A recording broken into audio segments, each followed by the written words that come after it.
Pode começar, Sil, então? Bom, gente, primeiramente, boa noite. Bom, pode ser que eu me confunda aqui um pouco e me perca em estar conversando com vocês e estar lendo as mensagens e estar tentando responder. Vou tentar dar um panorama geral sobre o assunto, né, que me foi atribuído. E conforme a gente vai conversando, eu vou tentando responder. Se passar alguma pergunta aí batido, podem me perguntar de novo. E o que não for possível responder, eu vou tentar responder depois, offline, tá bom? Oi, Grazi, tudo bem? Márcia, Cleidson. Bom, entrou bastante gente. Que bom, estamos com 47 pessoas online, então acho que dá pra gente começar. Bom, primeiramente eu queria agradecer o Jorge, agradecer todo mundo da Procura pelo convite em estar fazendo essa live, né, dar os parabéns para a associação por essa iniciativa, né, no mês dos raros aí, uma iniciativa muito bacana, né, essas lives elas são muito produtivas e fica um arquivo, né, o Jorge entrou, boa noite, Jorge, tudo bom? E fica um arquivo aí, né, o tema da minha live é sobre Cris, tudo bom, Cris? O tema da minha live é sobre traqueostomia. Quando indicar a traqueostomia para o paciente de esclerose lateral amiotrófica? Bom, o assunto da traqueostomia, ele é bastante polêmico, né? E ele causa bastante dúvidas no grupo. Então, quando me questionaram qual temática eu queria fazer da live, eu dei 3 opções e foi a mais escolhida aí na enquete que foi liberada aí no grupo. Então, é um assunto que realmente causa bastante dúvidas, né? Quando que eu devo fazer a traqueostomia? Oi, Rosângela, tudo bom? Queria dar oi para todo mundo, mas não vou conseguir agora. Então, é uma dúvida muito comum aí no grupo. Quando que eu devo fazer a traqueostomia? Qual que é o momento adequado para fazer a traqueostomia? Bom, e é um assunto bastante delicado, assim, no meu ponto de vista e pelo tempo de experiência e convívio que eu tenho com paciente com esclerose lateral amiotrófica. Então, toda vez que chega o momento da indicação da traqueostomia, realmente é uma decisão que tem que ser tomada pelo paciente, que na maioria das vezes é muito difícil. Oi, Flávia, tudo bem? Né? E isso causa um certo incômodo nos pacientes, porque eles atribuem a traqueostomia a uma conduta aí muito lá na outra ponta da doença, né? E na verdade não é isso. Então, a ideia da live é tentar esclarecer essas questões. Bom, é claro que tudo que eu vou falar aqui, cada paciente é tratado de uma forma individualizada, né? Então, tudo que eu vou falar aqui é no geral, mas cada caso é um caso. Então, se você você paciente, familiar que está acompanhando, se faz um acompanhamento com uma equipe multidisciplinar, né, com fisioterapeuta respiratório, médico, então quando for o momento da traqueostomia, você tem que conversar com a equipe que está te acompanhando, né, e ver se realmente é o melhor momento. Bom, então, primeiro eu acho que vale a pena a gente definir aqui o que é a traqueostomia, porque tem muita gente aqui no grupo, às vezes eu vejo até pergunta lá no grupo, mas o que é traqueostomia? Então, a traqueostomia ela é um procedimento cirúrgico, ele pode ser feito em centro cirúrgico ou beira-leito de uma UTI, onde o médico faz uma incisão na traqueia, né, na região do pescoço anterior, e aí ele tem acesso à traqueia, a introdução de uma cânula, né, uma cânula de traqueostomia para poder ventilar o paciente de forma invasiva, certo? Nas últimas décadas aqui no Brasil, fora do Brasil, há mais tempo, a traqueostomia tem sido a última opção de tratamento da insuficiência ventilatória ou respiratória, né? Hoje, a gente conhece os benefícios da ventilação mecânica não invasiva, que são superiores à traqueostomia, né? Mas em algumas situações a traqueostomia realmente ela é inevitável, né? Então, hoje, diante de tanta tecnologia, recursos de ventiladores, interfaces, enfim, máquina de tosse, então tudo isso está disponível para os pacientes para a gente tentar postergar o máximo possível a indicação da traqueostomia, né? Então, quando a gente fala de manejo não invasivo, a gente está falando de ventilação mecânica não invasiva e assistência à musculatura respiratória. Então, a gente fala de assistência à tosse, de recurso de AMBU. Então, todo esse manejo não invasivo, o objetivo é manter o paciente o máximo possível sem a traqueostomia.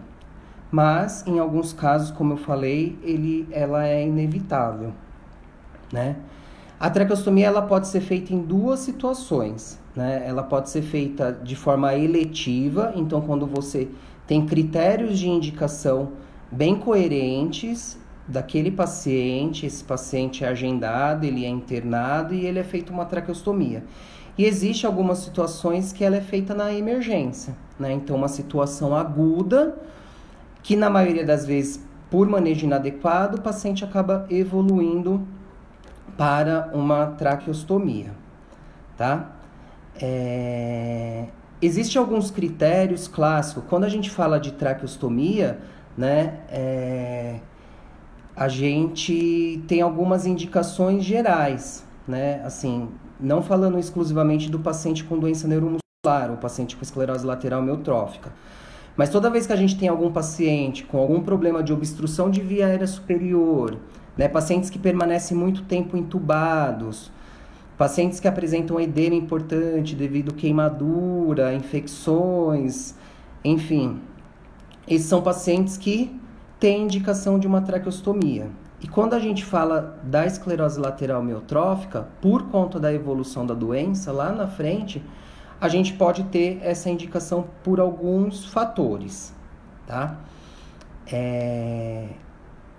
Uma outra situação, falando exclusivamente da esclerose lateral amiotrófica, quando a gente tem duas formas, grosseiramente a gente tem duas formas de apresentação da esclerose lateral amiotrófica, né? Falando do início dos sintomas. Então a gente tem os pacientes que iniciam os sintomas de forma apendicular, ou seja, a fraqueza muscular acomete os membros, e a gente tem aquela forma dos pacientes bulbares, que a gente chama, que são os pacientes que começam os sintomas de fraqueza muscular com dificuldade na fala, com dificuldade na deglutição e dificuldade na respiração, né? Então, os pacientes bulbares, na maioria das vezes, são os pacientes que têm uma indicação de traqueostomia mais precoce e são os pacientes que têm uma indicação de traqueostomia mais certeira, né? Porque o manejo dessa musculatura bulbar, ela é muito complicada, né? Então, os pacientes, quando membros que acometem musculatura respiratória, então a gente consegue ter acesso a essa musculatura inspiratória e expiratória mais fácil do que os pacientes bulbares.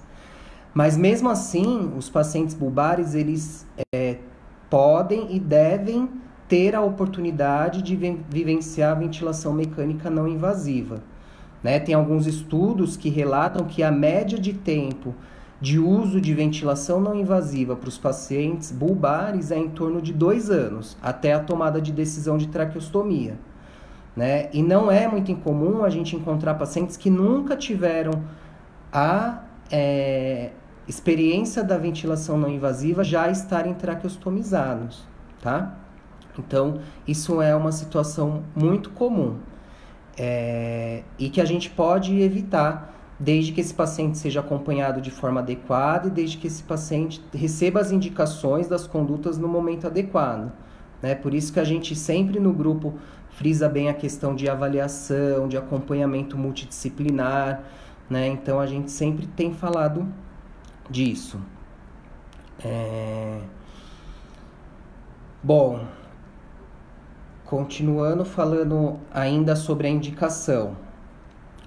Então, quando a gente tem um paciente com esclerose lateral amiotrófica, com uma fraqueza muscular muito grave, né, eu estou dizendo daquele paciente que já recebeu indicação de ventilação mecânica não invasiva e que ele passou por todos os momentos da ventilação mecânica não invasiva. Ou seja, ele recebeu a indicação no momento adequado, ele começou o uso da ventilação não invasiva no período noturno, a fraqueza muscular dele evoluiu com piora, ele passou de dependência ventilatória noturna para dependência da ventilação diurna, né, de forma intermitente.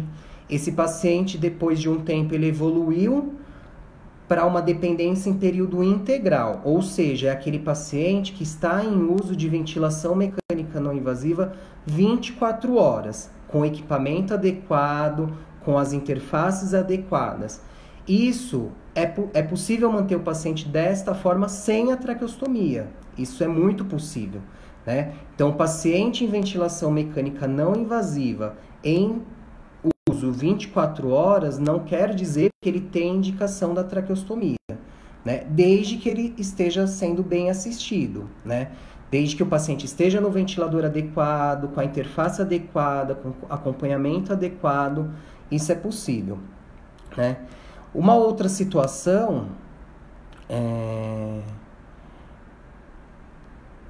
eu vou falar de três indicações, né, quando a gente fala da indicação da traqueostomia, mas que as três indicações, a gente ainda tem como tentar contornar essas situações até esgotar todas as possibilidades e bater o martelo que o paciente tem indicação da tráqueo.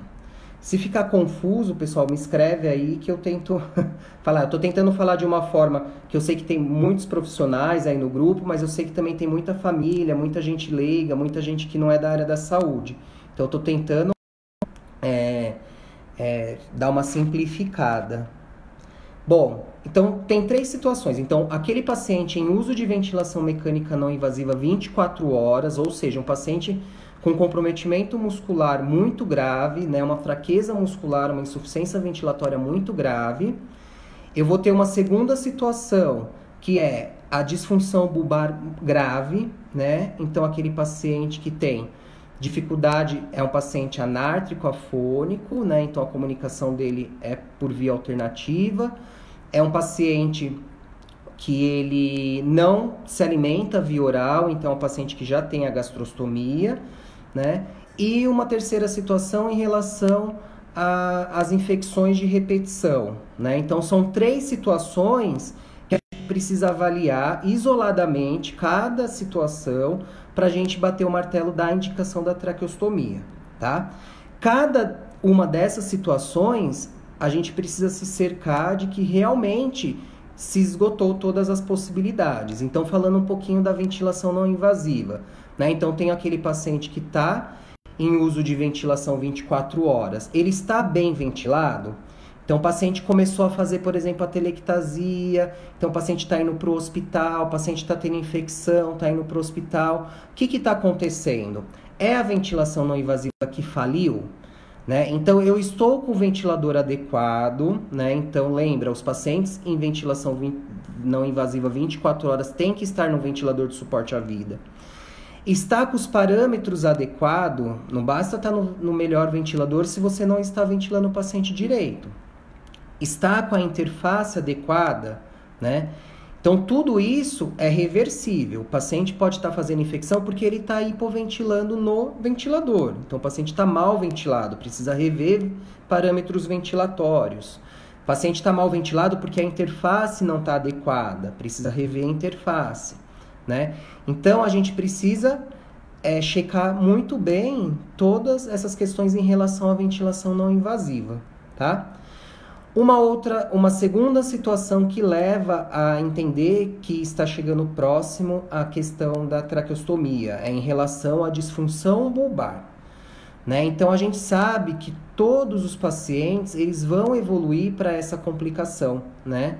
Então, independente se o início foi apendicular ou não, vai evoluir com comprometimento dessa musculatura. E como eu falei, hoje a gente tem recurso para da assistência à musculatura inspiratória, que são os exercícios com ambu, ventilação não invasiva, né? Eu tenho recurso para auxiliar a musculatura expiratória, que é aquela musculatura responsável por tosse. Então, eu tenho máquina de tosse, tenho o ambu com tosse, recurso aí manual para ajudar o paciente a tossir. E eu tenho o comprometimento bulbar. Qual recurso eu tenho para ajudar a musculatura bulbar? Que é uma musculatura, né, grosseiramente falando aqui da garganta, né? A gente tem toda essa musculatura aí comprometida com fraqueza muscular.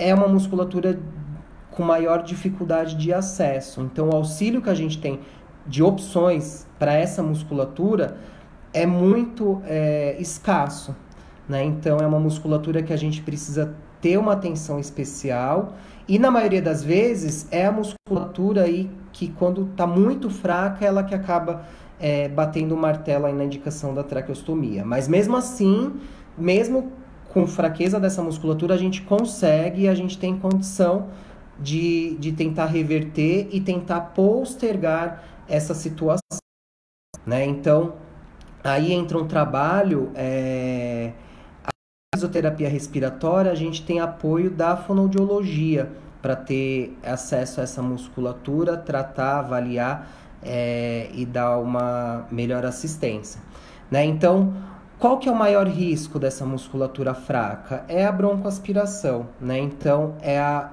dificuldade de proteção de via aérea, né? O principal objetivo da musculatura é proteger via aérea. Se eu tenho essa musculatura fraca, eu perco a capacidade de proteger via aérea.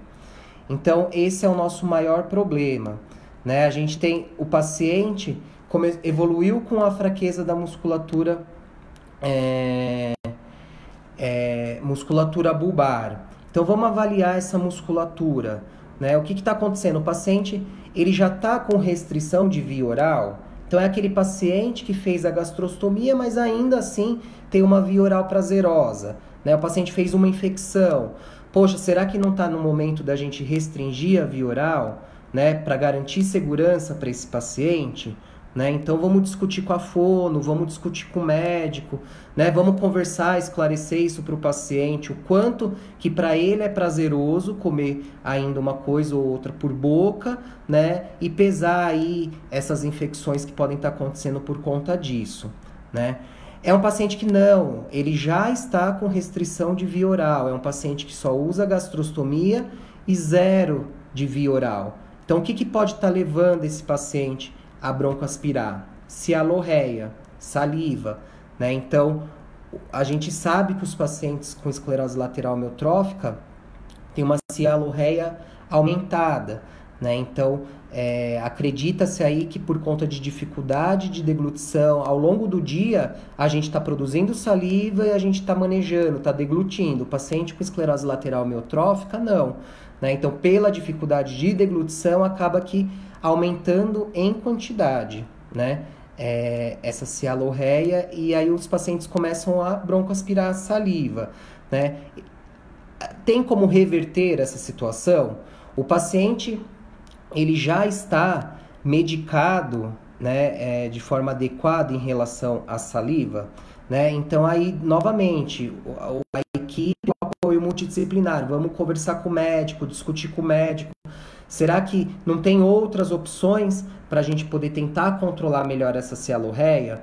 Essa cialorreia ela não está sendo controlada por como o aspirador de secreções com o sugador de dentista. A gente não está conseguindo manejar essa cialorreia com o uso da máquina da tosse.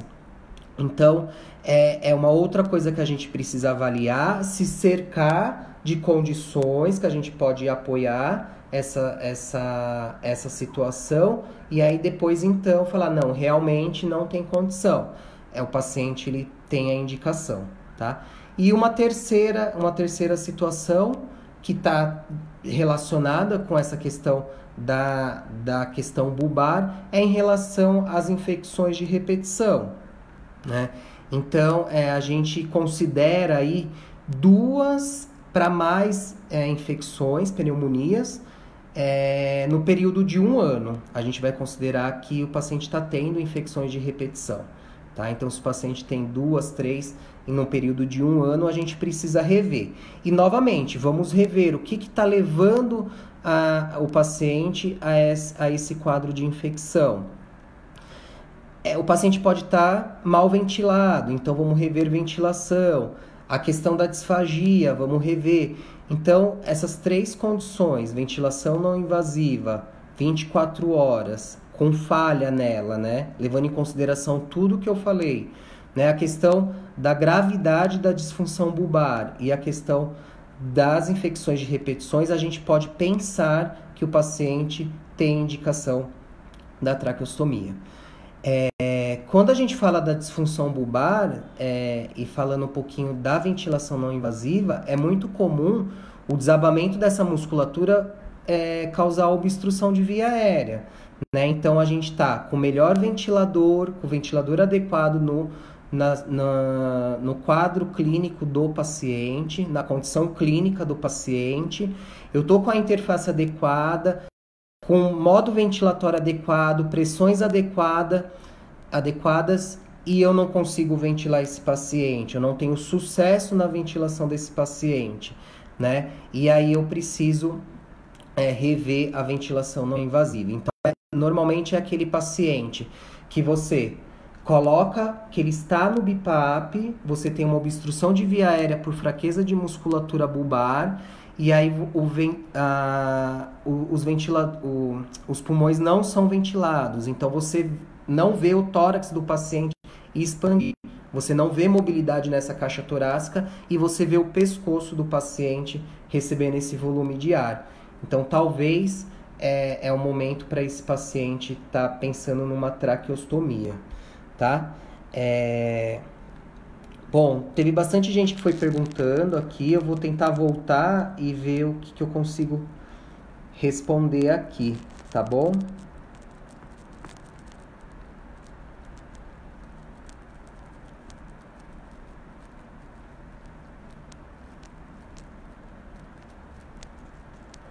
Bom, gente, às vezes a gente está falando, para não perder o raciocínio, a pergunta fica lá atrás. E eu estou tentando resgatar aqui as perguntas relacionadas aqui.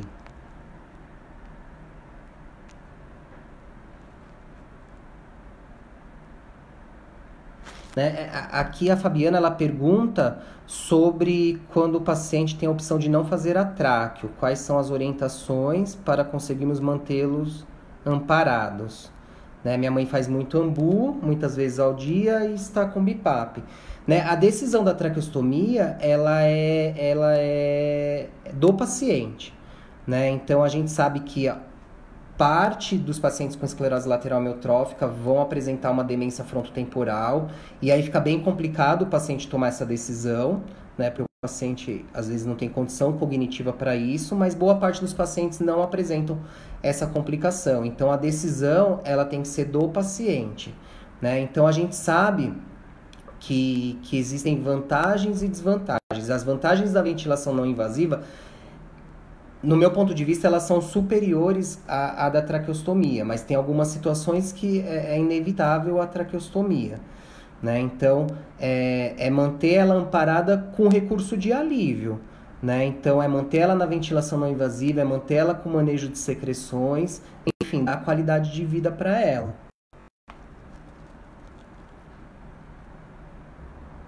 Né? O Adilson pergunta se eu acredito que a traqueostomia é uma das piores fases da ELA. Não, eu não acredito. Quem me conhece, né, sabe que eu sou um defensor assim da ventilação mecânica não invasiva. Não que eu seja contra a traqueostomia. Na verdade, eu sou contra indicações de traqueostomia inadequadas. Né? Então, é o que eu falei, por exemplo, eu já vi muitos casos de pacientes que acabaram de receber o diagnóstico e já fizeram traqueostomia, não tiveram oportunidade de ter a experiência de vivenciar a ventilação mecânica não invasiva, né? A traqueostomia, por exemplo, a desvantagem em relação à ventilação não invasiva, a gente tem uma porta aberta para a infecção. Então, os pacientes com traqueostomia, na maioria das vezes, eles acabam tendo mais infecções do que os pacientes não traqueostomizados, né? Então, a minha questão é fazer a traqueostomia no momento adequado, tá? Então, eu não acho que é o pior momento. Eu já tive vários pacientes que ficaram por muitos anos na ventilação mecânica não invasiva, por 24 horas, e quando chegou o momento da indicação certa, foi indicado, o paciente fez, e o paciente agradeceu, se sentiu melhor com a traqueostomia. Então, isso é muito relativo, e isso depende de pessoa para pessoa, né?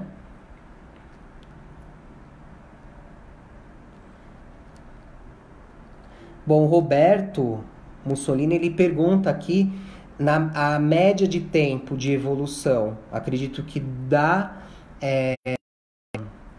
do uso da ventilação não invasiva para o paciente realizar a traqueostomia. Também é uma pergunta também que eu não consigo te responder, né? É muito individualizada essa questão, né? A gente tem aí, dentro de uma doença, os pacientes se comportam de maneira muito diferente, né? Então, é uma pergunta aí mais difícil de responder.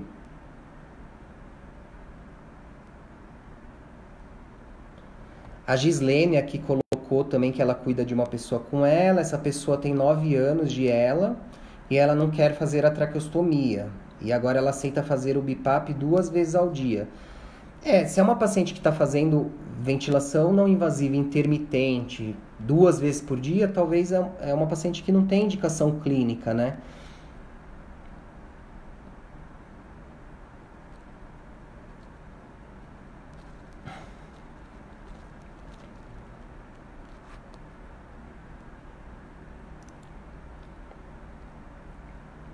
Bom, gente, é que vai subindo, subindo, subindo. Eu não sei se eu acabo perdendo algumas perguntas.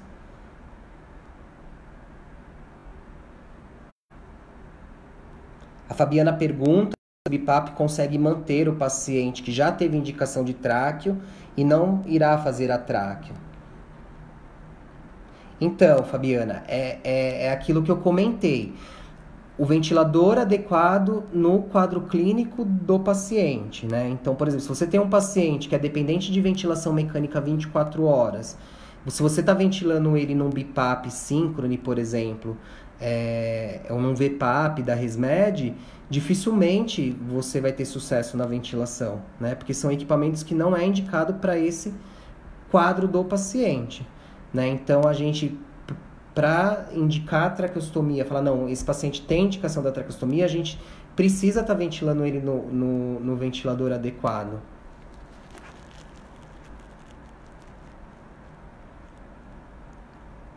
Sim, a fono, Rosângela, ela é super indicada, né? Ela que é uma das principais aí, profissional envolvido na equipe multi, que dá um apoio para essa musculatura aí.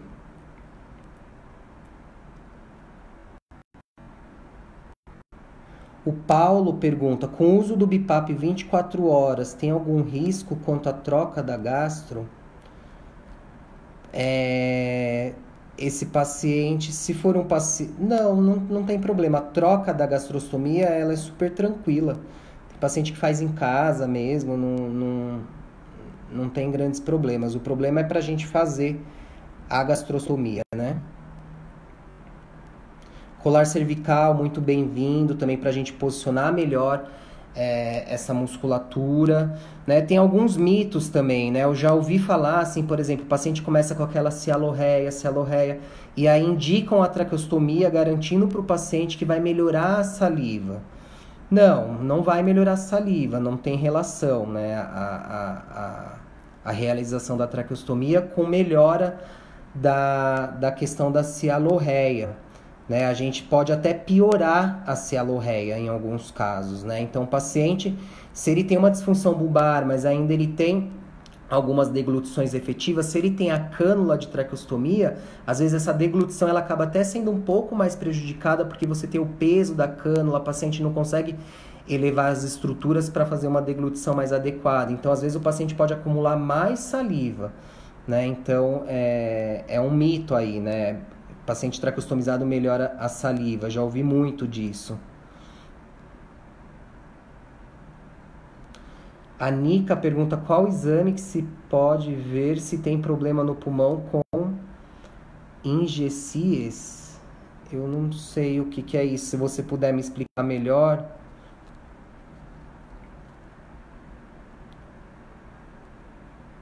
Ah, infecções, acho que você corrigiu aqui embaixo, né? Acho que foi o corretor aí que não colocou. Bom, quando o paciente apresenta alguns sinais clínicos de infecções, o paciente precisa estar indo para um hospital, precisa fazer exame de sangue, raio-x de tórax, enfim, avaliação clínica, exames laboratoriais, exames de imagem, vai ajudar o médico aí a dar o diagnóstico, tá? Se o paciente tem a infecção ou não.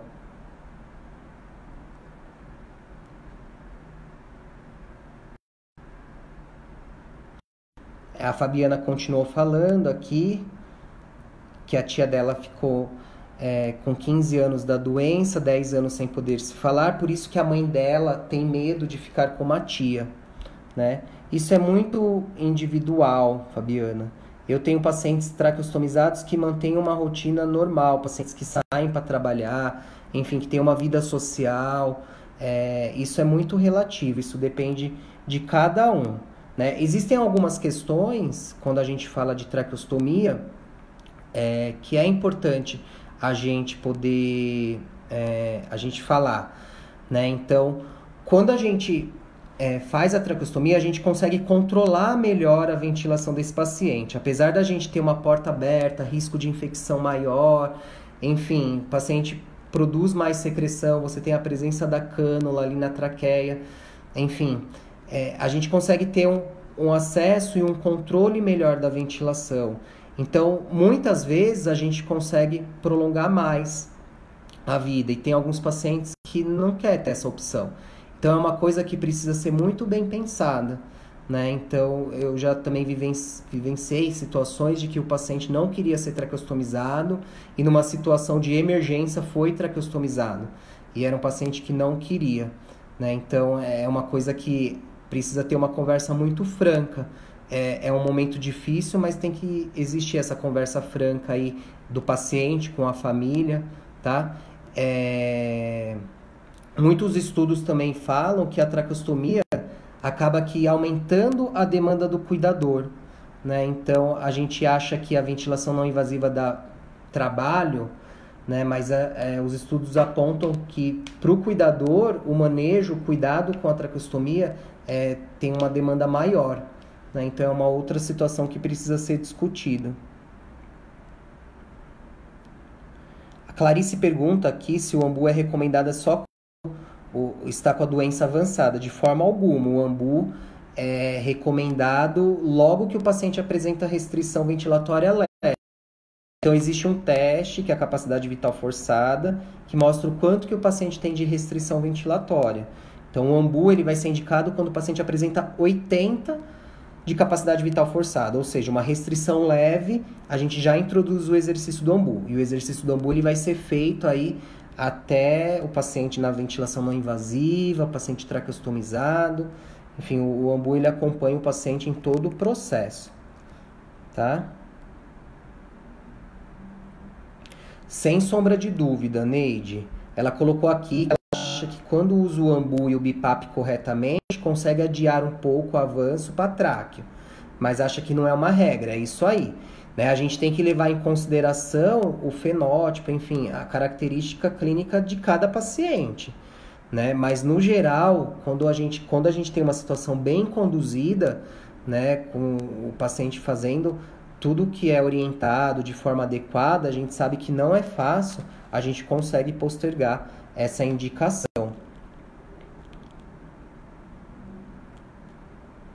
Né? A Tamara que reforçou, né? Então, o paciente, uma vez traqueostomizado, eu já ouvi dizer também, por exemplo, quando o paciente é traqueostomizado, ele estaciona a doença. Não, também não é uma verdade, né? A gente tem um processo degenerativo e esse processo degenerativo ele continua, né? Ele pode continuar de forma acelerada ou não. Né? A impressão que dá é por quê? Porque, como eu falei, a ventilação ela acaba sendo... A gente consegue ter um controle melhor da ventilação. Então, talvez algumas intercorrências que são reversíveis, elas passam a acontecer menos. A Viviane está perguntando, 49% de capacidade vital já é indicativo de traqueostomia? Não, Vivi.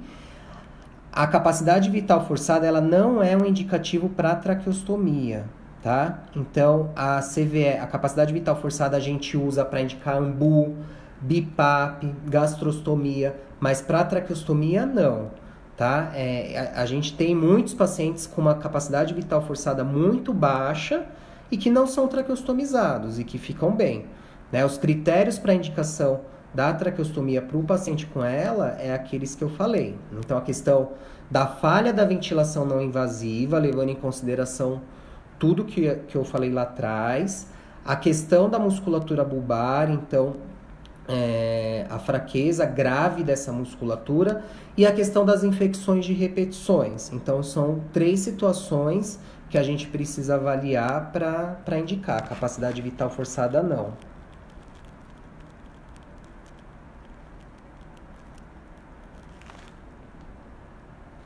A Lina está perguntando que o paciente que não consegue ficar sem o BIPAP, pois quando tira o BIPAP sente falta de ar, está com baixa saturação mesmo usando o BIPAP, e com uma possível infecção é caso de tráqueo? Não, Lina, não é a primeira opção, tá? Então, há muito tempo atrás, aqui pra gente, talvez umas 3 décadas atrás, 4 décadas atrás, se falava de traqueostomia logo ao diagnóstico, né? Os pacientes recebiam o diagnóstico e já se falava de traqueostomia, né? Isso para esclerose lateral amiotrófica e para várias outras doenças neuromusculares. Hoje não, hoje a única condição clínica, a única condição que tem a indicação da traqueostomia mais assertiva é o paciente com paralisia bulbar progressiva. Então, os pacientes com o início dos sintomas bulbares. Esses vão ter uma indicação mais assertiva, tá? Agora, dentro desse cenário que você está me dizendo, por exemplo, se o paciente está no BIPAP sem falta de ar, está confortável, ok. Se mesmo no BIPAP o paciente está com falta de ar, está desconfortável, precisa rever parâmetros ventilatórios. Se mesmo no BIPAP está com a saturação baixa, reviu parâmetros ventilatórios, tudo aquilo que eu falei, interface adequada, ventiladora, tudo ok, né? O checklist, tudo ok, precisa investigar a infecção. É a primeira infecção que está acontecendo? Por que essa infecção está acontecendo? Né? É por conta de broncoaspiração, é por conta de má ventilação. Então, é uma avaliação aí bem detalhada para a gente bater o martelo, né? Mas nesse cenário aí, não seria a primeira opção fazer a traqueostomia.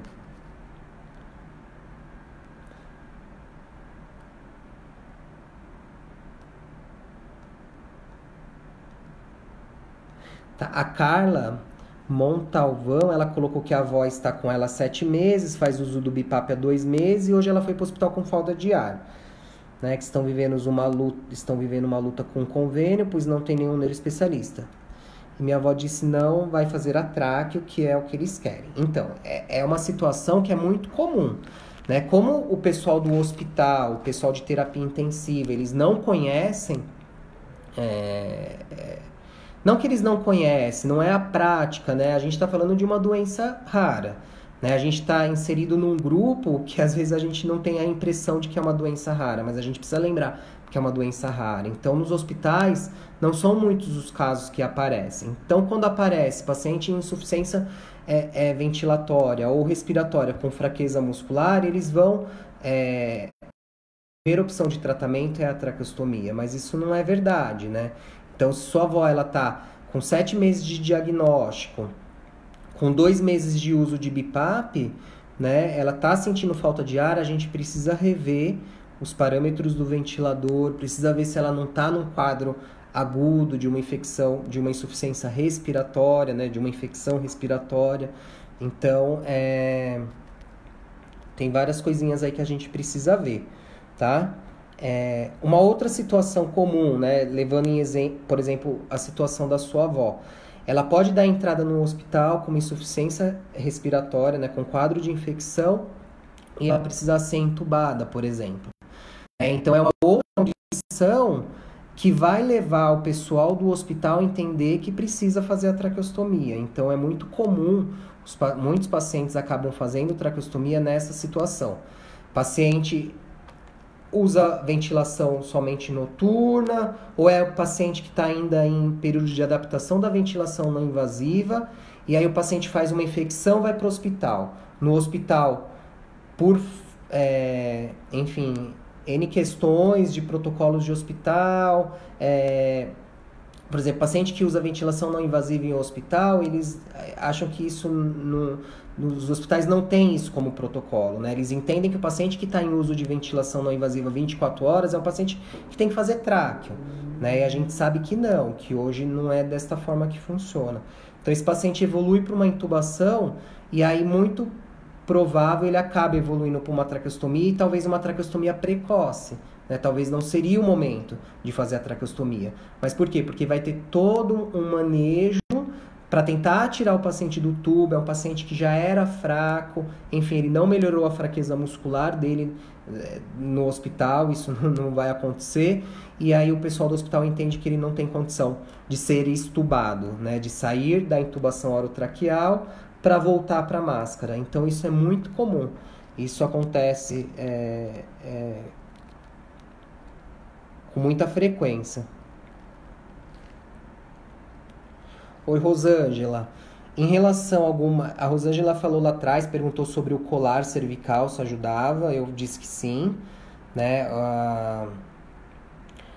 As nossas fonos aí de referência do grupo, a Tamara, a Ana, elas podem estar reforçando isso, né? Então, é claro, a gente tem indicações do uso do colar, né? Então, o colar ele não pode ser utilizado por 24 horas, isso não é bacana, né? Porque a gente tem a questão de fraqueza muscular por desuso. Às vezes o paciente se sente tão bem posicionado com o colar e ele acaba querendo ficar 24 horas com o colar. Eu posso enfraquecer a musculatura do pescoço pelo excesso do uso do colar. Então tem que tomar muito cuidado.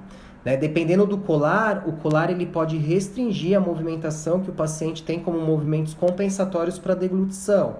Né? Então a gente precisa também tomar cuidado, né, com o tipo de colar. Né? Eu acho que um terapeuta ocupacional também pode fazer uma indicação. Existem N modelos e também a indicação ela é bem individualizada, né? Vai depender de cada um.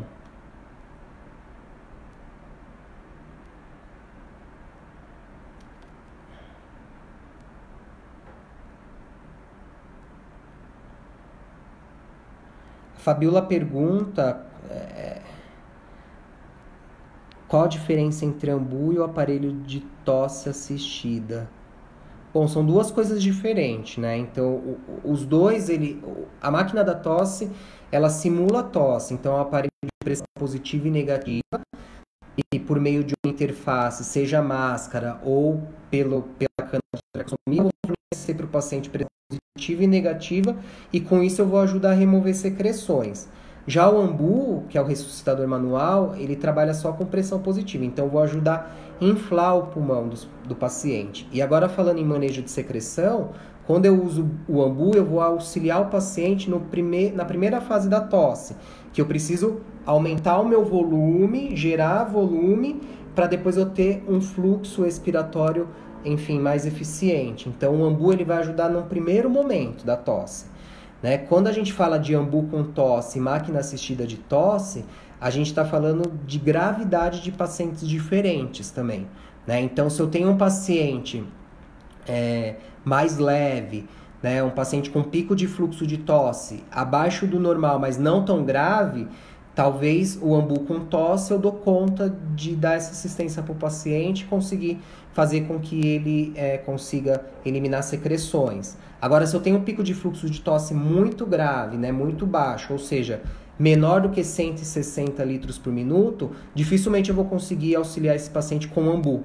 Então, aí eu vou conseguir, e a opção é a máquina da tosse. Tá? Então, são coisas diferentes. Elas ajudam numa mesma situação, dependendo da forma de uso, mas são para pacientes diferentes, tá? Paciente a Cristiane Maiolo pergunta: pacientes com traqueostomia pode usar BiPAP? Então, assim, é muito comum a gente ver aí no grupo algumas situações.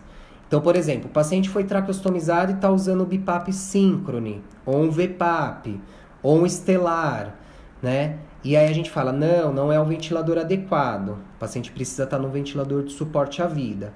Ah, mas o paciente está saturando bem, o paciente está fazendo um volume bom, está indo tudo bem. Fica até alguns períodos fora do ventilador, né? Em ar ambiente, fora do ventilador durante o dia. Na minha concepção, então, esse paciente não precisaria de traqueostomia, né? Então, é um paciente que foi traqueostomizado no momento inadequado, foi traqueostomizado precocemente, porque o paciente com esclerose lateral amiotrófica, que tem uma indicação correta de traqueostomia, ele não tolera ficar fora do ventilador, ele não aguenta ficar fora do ventilador. É um paciente que precisa do ventilador de suporte à vida.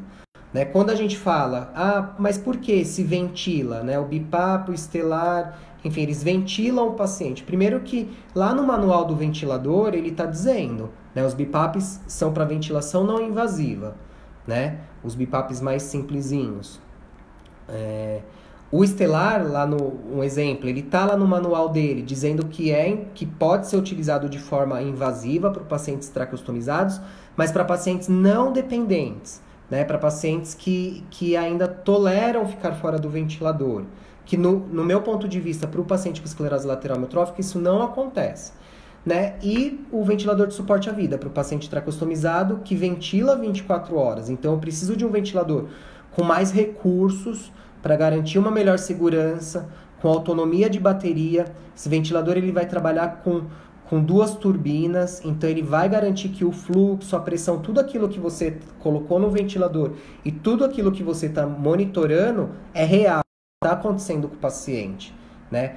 Isso já não é garantido quando eu uso outros ventiladores que não suporte a vida em um paciente, seja na não invasiva ou seja na tráqueo, em um período de 24 horas. Tudo bem? Deu para entender? A Cristina pergunta, se o paciente não aceita a traqueostomia e numa emergência é realizada a traqueostomia, isso pode ser revertido?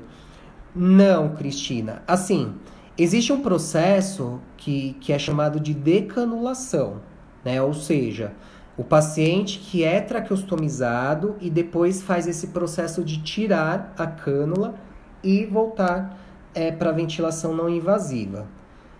Como eu acredito na indicação daquele paciente seguindo aqueles critérios que eu falei lá atrás, então, quando ele tem indicação é porque ele precisa da tráqueo, né? Então, é um paciente que ele não vai voltar para não invasiva. Agora, por exemplo, se eu tenho um paciente no início do diagnóstico que fez uma infecção, por exemplo, uma infecção, um quadro agudo, muito pontual, mas é um paciente que ainda, e foi feita uma traqueostomia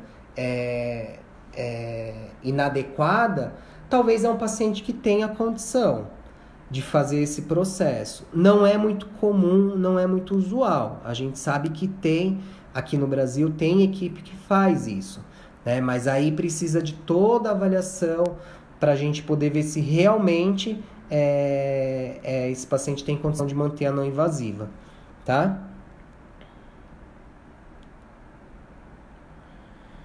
A Cristiane pergunta, é normal um paciente com tráqueo sentir desconforto respiratório e a saturação está 97? Pode ser, né? Aí, Cristiane, é uma questão de parâmetro para conforto, né? Talvez você pode estar trabalhando com o paciente com uma pressão X que garante a ventilação do paciente. Então, ele vai estar saturando bem, só que a sensação do paciente não está adequada. Então, aí eu preciso rever pressões, preciso rever parâmetros de sensibilidade, enfim, de outras coisas para ver se o paciente está fazendo esforço para respirar. Então, são parâmetros também para conforto. Então, é uma questão de parâmetros ventilatórios. O paciente na tráquea, ele não deve sentir falta de ar, tá? Isso não tem que acontecer. Se está acontecendo é porque não está adequado. Bom, gente, a Silvana disse que eu posso encerrar. Eu estou descendo aqui. Vamos ver se tem mais alguma pergunta. Eu respondi algumas coisinhas que até não estava muito relacionada à live. A tráqueo na questão. A Fabiana está agradecendo, eu agradeço vocês. Eu espero que eu tenha tirado as dúvidas aí, né? O que ficou, que eu consegui responder depois, eu vou tentar responder. Né? Ali na pergunta, se é possível estudar o paciente para não evoluir por uma traque. Se o paciente foi entubado e se o paciente tem condição de voltar para a ventilação não invasiva, isso é possível. Mas a gente tem um embate grande com as equipes de terapia intensiva, porque eles não entendem que o nosso paciente com doença neuromuscular, o nosso paciente com esclerose lateral amiotrófica, ele é um paciente diferente dos pacientes que eles estão acostumados a receber nas UTIs. Né? Então, existem protocolos específicos de extubação. Né? E os protocolos convencionais que são aplicados lá em terapia intensiva, eles não se aplicam aos nossos pacientes. Né? Imagina, eu tenho um paciente que lá na casa dele, lá na situação basal dele, é um paciente fraco, tem músculo respiratório fraco, ele teve um quadro agudo, ele internou, foi para o hospital, precisou ser entubado. A fraqueza muscular dele não resolveu, a fraqueza muscular dele continuou, se não piorou, né? Naquela situação, o paciente está com um problema respiratório, está com comprometimento nos pulmões. Tratou essa infecção, tratou esse problema, a fraqueza muscular, ela persiste, ela continua. Então, na hora de fazer a extubação, voltar esse paciente para não invasiva, a gente tem que considerar essa fraqueza muscular. Né? Então, existem alguns protocolos nas terapias intensivas que falam sobre, por exemplo, treinamento de musculatura respiratória, testes de respiração espontânea, enfim, são alguns testes para ver se o paciente tem condição de respirar fora do tubo. Só que o nosso paciente, ele respira fora do tubo, no BiPAP. Né? Então, é um pouquinho diferente, né, esse processo. E é um problema muito grande que a gente tem nos hospitais.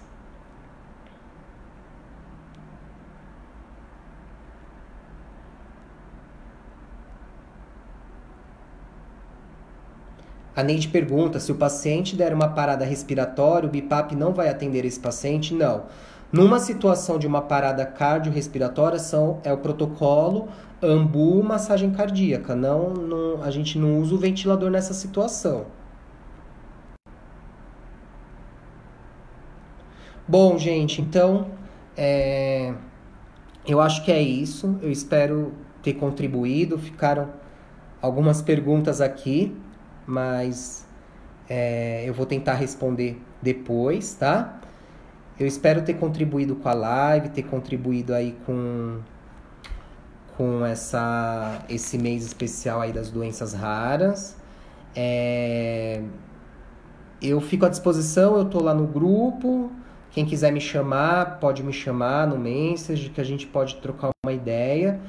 Eu espero ter ajudado, né? Espero que as minhas observações aí tenha sido útil para muita gente. E é o que eu falei no começo, né? Tudo que eu falei não tá quadradinho, né? Redondinho, desculpa. A gente precisa avaliar o paciente de forma individualizada, né? Então, cada paciente é um paciente.